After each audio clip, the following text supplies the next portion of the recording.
చేతులు మారిన దళిత బంధు యూనిట్లు తిరిగి ఇవ్వాల్సిందే. ఎల్ఆర్ఎస్ అప్లికేషన్లు వేగంగా పరిష్కరించాలని భట్టి ఆదేశం. సాగులో ఉన్న అర్హులకు పట్టాలిస్తామన్న శ్రీధర్ బాబు, ధరణితోనే బీఆర్ఎస్ మునిగినా ఇంకా మారలేదన్న సీతక్క. వర్గీకరణ అమలైనప్పుడే అసలైన విజయమన్న దామోదర, రాష్ట్ర సర్కార్ తరపున వాదనల వల్లే తీర్పన్న నేతలు. ఏపీకి ఇచ్చింది అప్పే, 2 రాష్ట్రాలకు సమన్యాయం. బడ్జెట్పై కాంగ్రెస్ రాజకీయాలు చేయొద్దన్న కొండ. కుల జనాభా లెక్కనే కోటా కోసం దీక్ష చేస్తానన్న శ్రీనివాస్ గౌడ్, అసెంబ్లీని ఇష్ట ప్రకారం నడిపించుకున్నారన్న ప్రశాంత్ రెడ్డి. గోల్కొండలో తాగి కార్ నడుపుతూ బీభత్సం, బైక్ ను ఢీ కొట్టడంతో బాలిక మృతి, తల్లిదండ్రులకు గాయాలు. శ్రీశైలానికి కొనసాగుతున్న వరద, 10 గేట్లు ఎత్తివేత, సాగర్లో 250కి పైగా టీఎంసీలు, రేపటికి ఫుల్. ప్రపంచానికి ఆహార భద్రతలో భారత్దే కీలకం, సేంద్రియ సాగుపై ఫోకస్ చేయాలన్న మోదీ. వయనాడ్లో ఆధునిక టెక్నాలజీతో రెస్క్యూ, 360కి చేరిన మృతులు, ఆపరేషన్ చివర్లో ఉందన్న విజయన్. హిమాచల్ ప్రదేశ్, గుజరాత్లో భారీ వర్షాలు, కేదార్నాథ్లో చిక్కుకున్న తెలుగు పర్యాటకులు.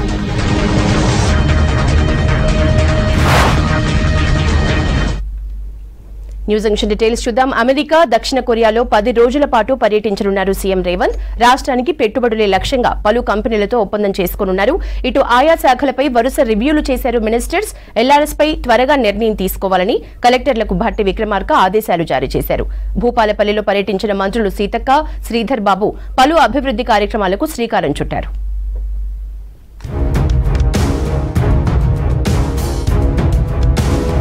రాష్ట్రానికి పెట్టుబడులే లక్ష్యంగా అమెరికా పర్యటనకు వెళ్లారు సీఎం రేవంత్ రెడ్డి. 10 రోజుల పర్యటనలో భాగంగా న్యూయార్క్, దక్షిణ కొరియాలో పర్యటించనున్నారు.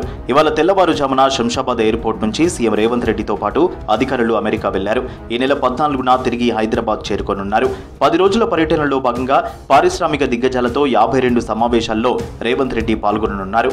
50,000 కోట్ల పెట్టుబడులే లక్ష్యంగా చర్చలు జరపనున్నారు. ఈ నెల 6న ప్రపంచ బ్యాంకు ప్రధాన కార్యాలయంలో కీలక సమావేశం జరగనుంది.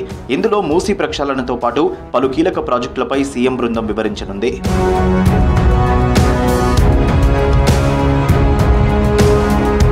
రేపు విదేశీ పర్యటనకు వెళ్లనుంది ఐటీ మినిస్టర్ శ్రీధర్ బాబు నేతృత్వంలోని బృందం. 4 నుంచి 11 వరకు అమెరికా, దక్షిణ కొరియాలో పర్యటించనుంది.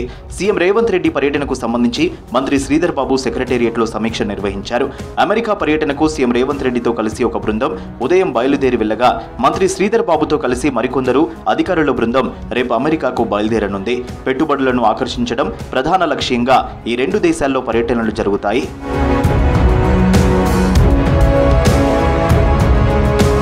ఎల్ఆర్ఎస్ పై అన్ని జిల్లా కలెక్టర్లతో వీడియో కాన్ఫరెన్స్ నిర్వహించారు డిప్యూటీ సీఎం భట్టి విక్రమార్క.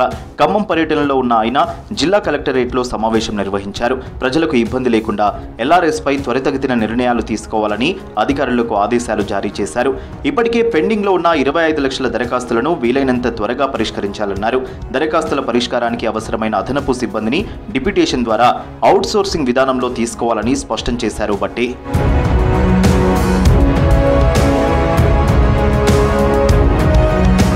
భూపాలపల్లి జిల్లాలో పర్యటించారు మంత్రులు శ్రీధర్ బాబు, సీతక్క, పొంగులేటి శ్రీనివాసరెడ్డి. గణపురం మండలం గాంధీనగర్లో 60 ఎకరాల్లో ఏర్పాటు చేయనున్న ఇండస్ట్రియల్ పార్క్ నిర్మాణానికి మంత్రులు శంకుస్థాపన చేశారు. వన మహోత్సవంలో భాగంగా మొక్కలు నాటారు. టూర్లో భూపాలపల్లి జిల్లా ప్రభుత్వ దవాఖానాలో 3.5 కోట్లతో నిర్మించిన సెంట్రల్ డ్రగ్ స్టోరేజీ రూమ్ను మంత్రులు ప్రారంభించారు. రాష్ట్ర అభివృద్ధిని ప్రతిపక్షాలు ఓర్వడం లేదని ఫైర్ అయ్యారు మంత్రులు. ప్రభుత్వాన్ని బదనాం చేయడమే లక్ష్యంగా బీఆర్ఎస్ వ్యవహరిస్తోందని మండిపడ్డారు.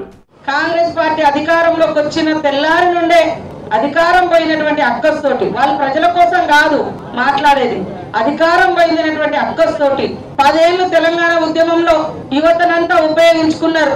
ఇంటికో ఉద్యోగం అని చెప్పిండ్రు, ఉద్యోగం కోసమే తెలంగాణ ఉద్యమం అని చెప్పిండ్రు. కానీ 10 ఏళ్లలో ఉద్యోగాలు ఇవ్వలే, కొలువుల కోసం మేము ధర్నాలు అంటున్నాం. రెవెన్యూ ల్యాండ్ సుమారు 140 ఎకరాలు ఆనాడు ఈ ఆస్తిని వేరే వాళ్ళకి కట్టబెట్టారు.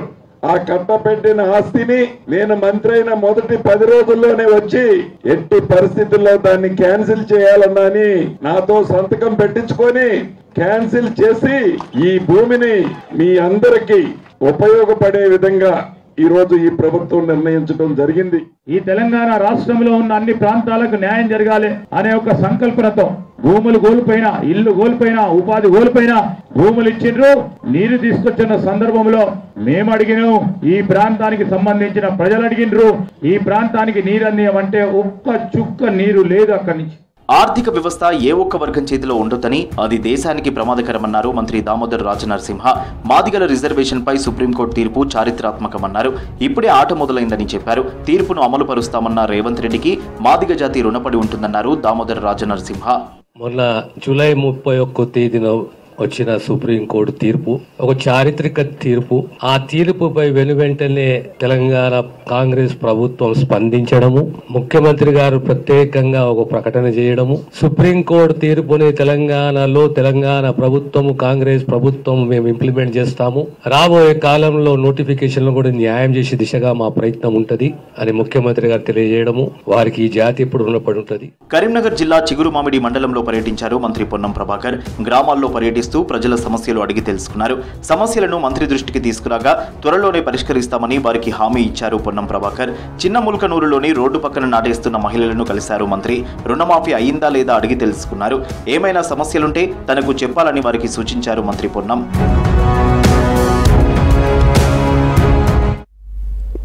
ఎస్సీ వర్గీకరణపై సుప్రీంకోర్టు చరిత్రాత్మక తీర్పుకు కారణం కాంగ్రెస్ కృషే అన్నారు ఆ పార్టీ నేతలు. రాష్ట్ర ప్రభుత్వం తరపున అడ్వకేట్ ని పెట్టడం తమ చిత్తశుద్ధికి నిదర్శనమని చెప్పారు. సుప్రీం తీర్పును రాష్ట్రంలో అమలు చేసేలా రేవంత్ ని కోరుతామన్నారు నేతలు. ఇటు అసెంబ్లీలో తన వ్యాఖ్యలకు వివరణ ఇచ్చారు ఎమ్మెల్యే దానం నాగేందర్.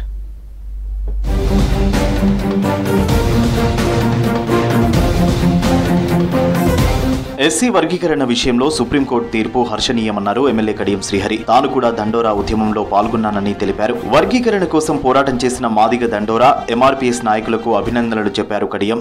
ఎంఆర్పీఎస్ నాయకత్వంలో ఉమ్మడి ఆంధ్రప్రదేశ్లో దండోరా పేరుతో బ్రహ్మాండమైన సామాజిక ఉద్యమం జరిగింది.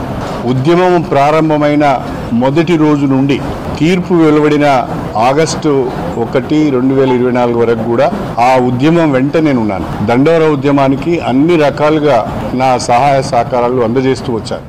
భూ రికార్డుల ప్రక్షాళన పేరుతో రైతులను తీవ్ర ఇబ్బందులకు గురి చేశారన్నారు కాంగ్రెస్ నేత కోదండరెడ్డి. ధరణి పోర్టల్తో లక్షల కుటుంబాలు భూ హక్కులు కోల్పోయారని తెలిపారు. కమిటీ నిర్ణయం మేరకు 15 రోజుల్లో స్పెషల్ డ్రైవ్ నిర్వహించి 1,70,000 దరఖాస్తులు పరిష్కారం చేశామన్నారు. గత ప్రభుత్వంలో తీసుకున్న ఈ ధరణి, దానివల్ల వచ్చిన చిక్కులు, ఇవి పేరుకుపోయి కొన్ని లక్షల ఎకరాల భూమి పరిష్కారం కాకుండా ఉండిపోయింది. అందుకే ఒక పక్కన కమిటీ నిర్ణయం మేరకు స్పెషల్ డ్రైవ్ 15 రోజులు జరిగింది. దాదాపుగా 1,70,000 దరఖాస్తులు పరిష్కారం కూడా అయిపోయినాయి. ఇట్లాంటివన్నీ కూడా పరిష్కారం చేయడానికి నిన్న ఒక చరిత్రాత్మకమైన చట్టం శాసనసభలో పెట్టబడ్డది. తెలంగాణలో ఉన్న రైతాంగానికి భూమి హక్కు రావాలనే ఉద్దేశంతో నిర్ణయం తీసుకున్నది. దామాషా ప్రకారం రిజర్వేషన్లు అమలు చేయాలన్నారు మాజీ ఎమ్మెల్యే సంపత్ కుమార్. కోర్టు ఇచ్చిన జడ్జిమెంట్ అమలయ్యేలా ప్రభుత్వం చూడాలన్నారు. టూరిజం ప్లాజాలో దళిత ఎమ్మెల్యేలు సమావేశం నిర్వహించారు. బీఆర్ఎస్ ఒక్కరోజైనా వర్గీకరణపై పోరాడిందా అని ప్రశ్నించారు సంపత్. ఎస్సీ వర్గీకరణపై అసెంబ్లీలో ముఖ్యమంత్రి చేత ప్రకటన ఇప్పించామన్నారు నకరికల్ ఎమ్మెల్యే వేముల వీరేశం. 5 దశాబ్దాల అనిర్వచనీయమైన నిర్విరామ పోరాట ఫలితం భారతదేశంలోని రాజకీయ పార్టీలకు, యావత్ భారతదేశ సమాజానికి ఉద్యమం అంటే, పోరాటం అంటే ఇట్లుంటది అని తెలియజేసింది మన ఉమ్మడి ఆంధ్రప్రదేశ్ రాష్ట్రంలో ఉన్నటువంటి మాదిగలు చేసినటువంటి మాదిగ ఉద్యమం, దండోరా ఉద్యమం అనేది ఎవరు కాదనలేని వాస్తవం అన్న విషయాన్ని గుర్తు చేస్తూనే సుప్రీంకోర్టు జడ్జిమెంట్ వచ్చింది.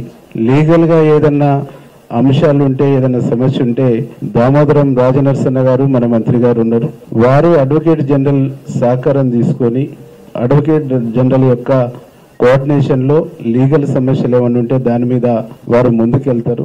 మేనిఫెస్టోలో ఇచ్చిన హామీ మేరకు అసెంబ్లీ సాక్షిగా కాంగ్రెస్ పార్టీ జాబ్ క్యాలెండర్ ప్రకటించిందన్నారు ఆ పార్టీ ఎమ్మెల్సీ బల్మూరి వెంకట్. నిరుద్యోగులకు, యువతకు భరోసా ఇచ్చేలా జాబ్ క్యాలెండర్ ప్రకటించిన రేవంత్ సర్కార్ కు కృతజ్ఞతలు చెప్పారు వెంకట్. ముఖ్యమంత్రి రేవంత్ రెడ్డి గారు కాంగ్రెస్ పార్టీ మేనిఫెస్టోలో చెప్పిన విధంగా, పెట్టిన విధంగా చాలా స్పష్టంగా ఏదైతే నిరుద్యోగులకి సంబంధించి జాబ్ క్యాలెండర్ ని ప్రకటిస్తామో అసెంబ్లీ సాక్షిగా దీనిపైన ఏదైతే క్లారిటీ ఇస్తామని చెప్పి గౌరవ ముఖ్యమంత్రి గారు చెప్పిన విధంగా ఈరోజు అసెంబ్లీ సాక్షిగా ఏదైతే జాబ్ క్యాలెండర్ ని ప్రకటిస్తూ దానికి నిరుద్యోగుల పక్షాన, తెలంగాణ రాష్ట్రంలో ఉన్న యువకుల పక్షాన, అందరి పక్షాన వారికి కృతజ్ఞతలు తెలియజేస్తూ ఉద్యోగాల భర్తీ కోసమే జాబ్ క్యాలెండర్ విడుదల చేశామని తెలిపారు కాంగ్రెస్ నేతలు. నీళ్లు, నిధులు, నియామకాల అంశాన్ని బీఆర్ఎస్ తుంగలో తొక్కిందని విమర్శించారు. జాబ్ క్యాలెండర్ విడుదల చేస్తే రాజకీయం చేయడం సిగ్గుచేటన్నారు. నీళ్లు, నిధులు, నియామకాల ట్యాగ్ లైన్ తో ఏర్పడిన రాష్ట్రం ఇది.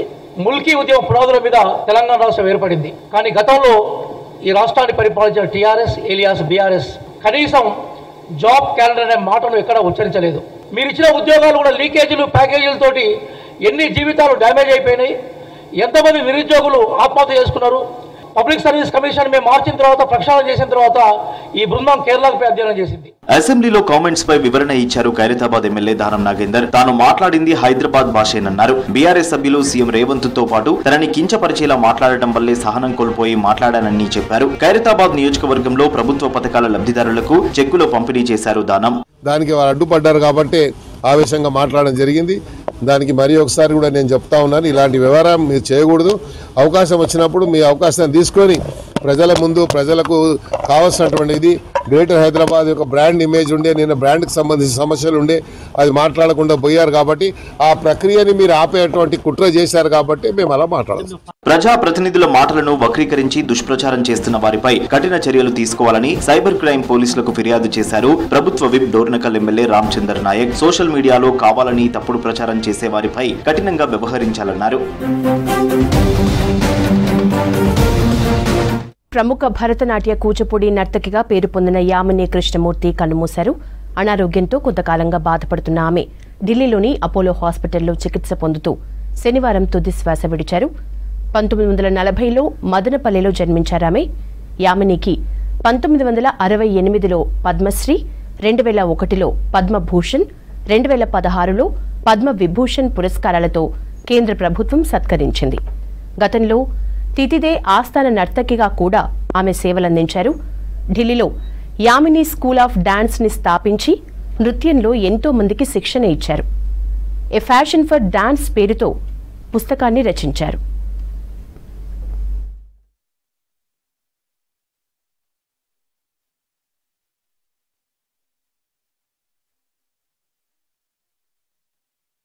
ఎగువన కురుస్తున్న భారీ వర్షాలకు కృష్ణమ్మ పరవళ్లు తొక్కుతోంది. జూరాల ప్రాజెక్టు 44 గేట్లు ఎత్తి 4 లక్షల క్యూసెక్కులకు పైగా శ్రీశైలం డ్యాం కి నీటిని వదిలారు. శ్రీశైలం డ్యాం నుంచి సాగర్ కి 5 లక్షల క్యూసెక్కులకు పైగా వరద చేరుతోంది. కొమరం భీం ప్రాజెక్టుకి వరద కొనసాగుతోంది. కడెం ప్రాజెక్టులో వరద వస్తుండగా 2 గేట్లను ఎత్తి నీటిని వదిలారు అధికారులు.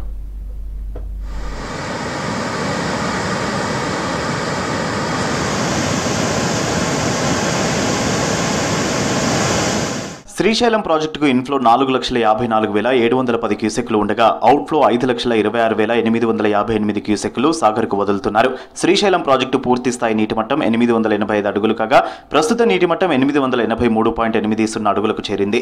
శ్రీశైలం డ్యాం నీటి నిల్వ సామర్థ్యం 215 టీఎంసీలు ఉండగా ప్రస్తుత నీటి నిల్వ 204 టీఎంసీల మేర కొనసాగుతోంది. కుడి ఎడమగట్టులోని జల విద్యుత్ కేంద్రాల్లో కరెంటు ఉత్పత్తి కొనసాగుతోంది. పరివాహక ప్రాంత ప్రజలు అలర్ట్గా ఉండాలని హెచ్చరికలు జారీ చేశారు అధికారులు.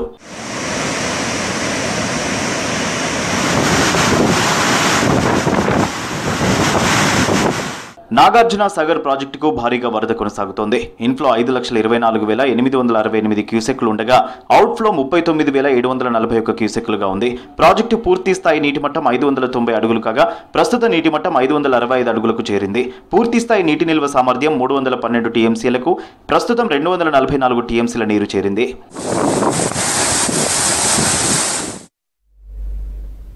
ప్రపంచ ధాన్యాగారంగా భారత్ మారుతోందన్నారు ప్రధాని నరేంద్ర మోదీ. మిల్లెట్ల ఉత్పత్తిలో ఇండియా అగ్రగామిగా ఉందన్నారు. ఢిల్లీలో international association of agriculture economics summit ని ప్రారంభించారు. లోక్సభ ఎన్నికల ఓటమితో బీజేపీ మానసికంగా దెబ్బతిందన్నారు. ఇండియా కూటమి నేతలు కేంద్రం కులగణనను వెంటనే చేపట్టాలని డిమాండ్ చేశారు. ప్రపంచ ఆహార భద్రతకు భారత్ ఆశాకిరణంగా మారిందన్నారు ప్రధాని నరేంద్ర మోదీ. అంతర్జాతీయ ఆహార, పోషకాహార డిమాండ్కు ఇండియా పరిష్కారం కనుగొంటుందన్నారు. ఢిల్లీలో 32వ అంతర్జాతీయ వ్యవసాయ ఆర్థికవేత్తల కాన్ఫరెన్స్లో ప్రధాని పాల్గొన్నారు. ఈ నెల 7 వరకు సదస్సు జరగనుంది. సుస్థిర వ్యవసాయం, ఆహార వ్యవస్థల దిశగా పరిణామం అనే థీమ్తో సదస్సు నిర్వహిస్తున్నారు. ప్రపంచంలోనే భారత్ అతిపెద్ద మిల్లెట్ల ఉత్పత్తిదారన్నారు ప్రధాని మోదీ. గత 10 ఏళ్లలో వాతావరణ పరిస్థితులు తట్టుకునేలా 1900 కొత్త వంగడాలను రూపొందించిందన్నారు. కేంద్ర బడ్జెట్లోనూ వ్యవసాయానికి పెద్దపీట వేశామన్నారు మోదీ. लाइफ और फूड को लेकर ये हजारों वर्ष पहले का भारतीय विजडम है. इसी विजडम के आधार पर भारत में एग्रीकल्चर का विकास हुआ है. వయనాడు బాధితులకు సాయం చేయడానికి ముందుకొచ్చిన కర్ణాటక ప్రభుత్వాన్ని అభినందించారు ఎల్ఓపీ నేత రాహుల్ గాంధీ. ఈ కష్ట సమయంలో మీరు నిర్మించే 100 ఇండ్లు బాధితులకు కొండంత అండ అన్నారు. ప్రస్తుత పరిస్థితిలో వయనాడు ప్రజలకు ప్రతి ఒక్కరి సాయం అవసరమంటూ ట్వీట్ చేశారు రాహుల్. వయనాడు విపత్తుకు కమ్యూనిస్టు కాంగ్రెస్ ప్రభుత్వాలే కారణమని ఆరోపించారు బీజేపీ ఎంపీ తేజస్వి సూర్య. కేరళలోని పర్యావరణ సున్నిత ప్రాంతాల్లో ఇల్లీగల్ గా మైనింగ్ తోనే ప్రమాదం జరిగిందన్నారు. పర్యావరణవేత్త మాధవ్ గాడ్గిల్ ఢిల్లీ ఐఐటి హెచ్చరికలను విజయన్ సర్కార్ పట్టించుకోలేదన్నారు Tejaswi. The state government against the rampant illegal commercialization, mining, quarrying activities that are happening in the eco-sensitive zone in the Western Ghats. The Congress party rejected all of these things, did not take any action. This is a man-made, or rather I would say a communist Congress-made disaster that has taken place in Wayanad. బీహార్లో కులగణన రిజర్వేషన్ల పెంపుపై CM Nitish Kumar మాట మార్చారన్నారు RJD MP Manoj ఝా. జేడీయూతో కలిసి ఉన్నప్పుడే తేజస్వి యాదవ్ సామాజిక న్యాయంపై గలమెత్తారన్నారు. రిజర్వేషన్ల పెంపు అంశాన్ని 9వ షెడ్యూల్లో జోడిస్తే దానికి న్యాయపరమైన రక్షణ ఉంటుందన్నారు మనోజ్ ఝా.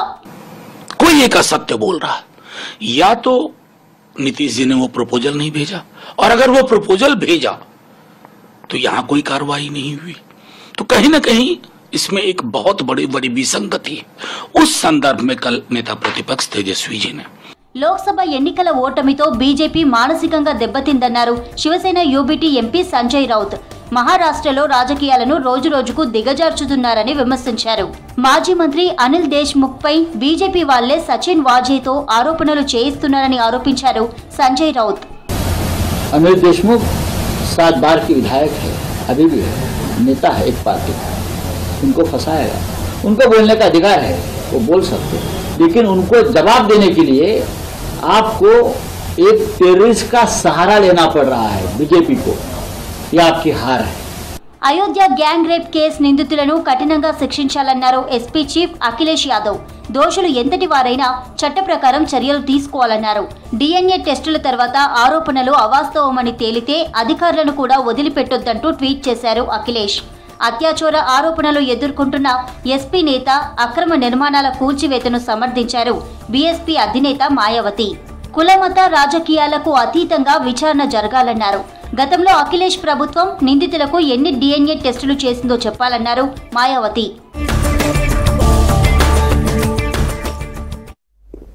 ఇవి న్యూస్ జంక్షన్ అప్డేట్స్.